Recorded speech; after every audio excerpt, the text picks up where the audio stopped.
دل کے دریچے سے۔ تاریخ، ادب اور سماجیات کے کئی اہم ترین کتب میں ایسی باتیں درج ہیں جن کو پڑھا جائے تو وہ سیدھی دل پر اثر انداز ہوتی ہیں۔ اس حوالے سے میں بھی دل کی کچھ باتیں قارئین حضرات کے سامنے رکھنا چاہتا ہوں۔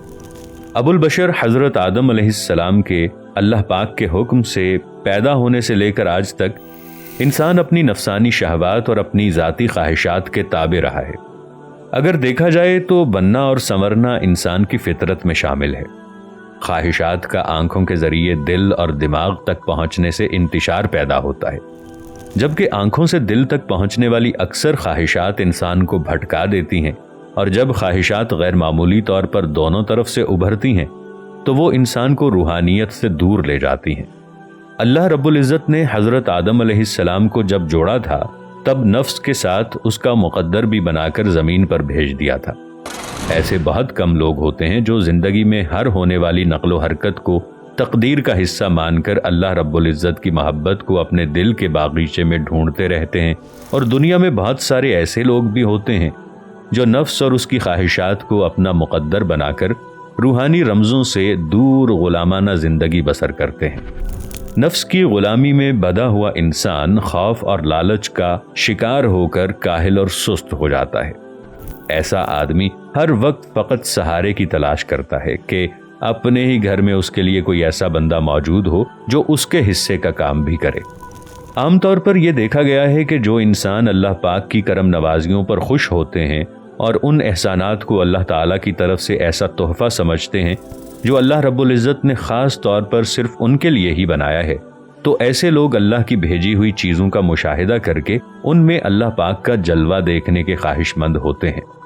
اللہ پاک کو پانا ان کی زندگی کا عین مقصد اور جنون بن جاتا ہے، اور یہی جنون ان کو نفسانی خواہشات سے آزاد کر کے روحانی رمزوں سے جوڑتا ہے۔ میں کون ہوں یہ ڈھونڈنا ضروری نہیں، میں کس لیے پیدا کیا گیا ہوں یہ سوال بہت اہم ہے۔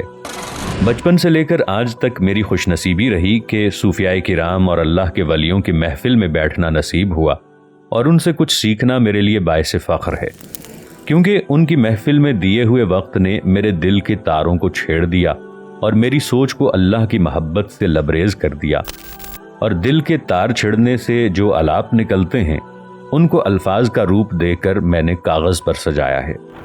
میں یہ حلفیہ کہتا ہوں کہ اس کتاب میں جو بھی خیالات ہیں یا شاعری ہے، یہ میرے دل کی آواز اور روح کی راگنی ہے۔ محفلیں سجیں تو سوچ بنی، جب بھی سوچ بنی تو دل کے ویران آنگن میں خوشبو سی پھیل گئی، اور جب خوشبو پھیلی تب وحدانیت کے پھول نمودار ہوئے جو پھر الفاظ بن کر کاغذ کی زینت بن گئے۔ یہ سب دل کی باتیں ہیں، اور نازک و نفیس دل رکھنے والے اہل دل ہی ان باتوں کو سمجھ سکتے ہیں۔